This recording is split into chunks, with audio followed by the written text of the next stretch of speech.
咖啡机必备的几种阀，自制咖啡机一定要看。这是一个咖啡机电磁阀，由意大利 ODE 公司制造，参数为孔径 2.5 毫米，220至230伏，50至60赫兹，功率14.5瓦，耐温为零下40摄氏度到180摄氏度。电磁阀是将电能转换成机械能，通常被用于控制系统内流体的通断。内部结构主要由电磁线圈、弹簧、弦铁柱塞、阀座、阀体组成。电磁阀通常有2种类型的阀门，长开型和长闭型。咖啡机的电磁阀通常为长闭型。当咖啡机处于待命状态，萃取开关关闭，电磁线圈在未通电情况下，弹簧顶住柱塞，使其与阀座紧密结合。进水口与出水口处于断开状态。当拨动萃取开关，电磁线圈接收到电流，产生电磁场，磁场作用于弦铁柱塞，使其抵抗弹簧向上移动，从而打开阀门。热水由进水口进入，从出水口排出，到达冲煮系统。由于线圈的中心磁力线最紧凑，因此最强，所以长闭型电磁阀通常将柱塞放置于中心位置。关闭萃取开关，电流停止，磁场消失，弹簧再次迫使柱塞向下，关闭阀门阻断水流。这就是咖啡机电磁阀。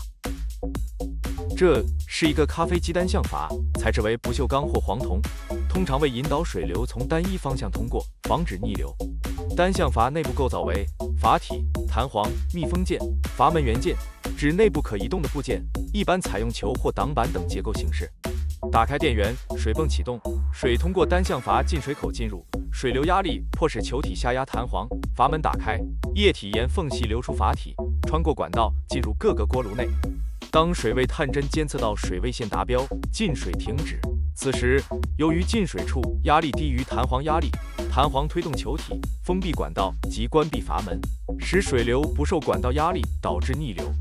这就是咖啡机单向阀。这是一个咖啡机安全阀，由阀座、阀体、导向套、阀杆、弹簧、电圈组成，主要用于锅炉内部超压时泄压作用。通常位于锅炉顶端，与真空阀、水位探针、温感探针、高温保护开关在一个平面。咖啡机关闭状态下，安全阀在弹簧迫使阀杆下落，安全阀处于关闭状态。打开电源，咖啡机水泵启动，冷水被推入锅炉内，锅炉里的空气通过真空阀排出。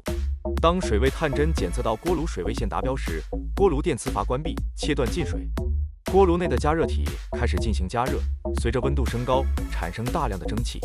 此时真空阀杆向上推动，使锅炉处于密闭状态。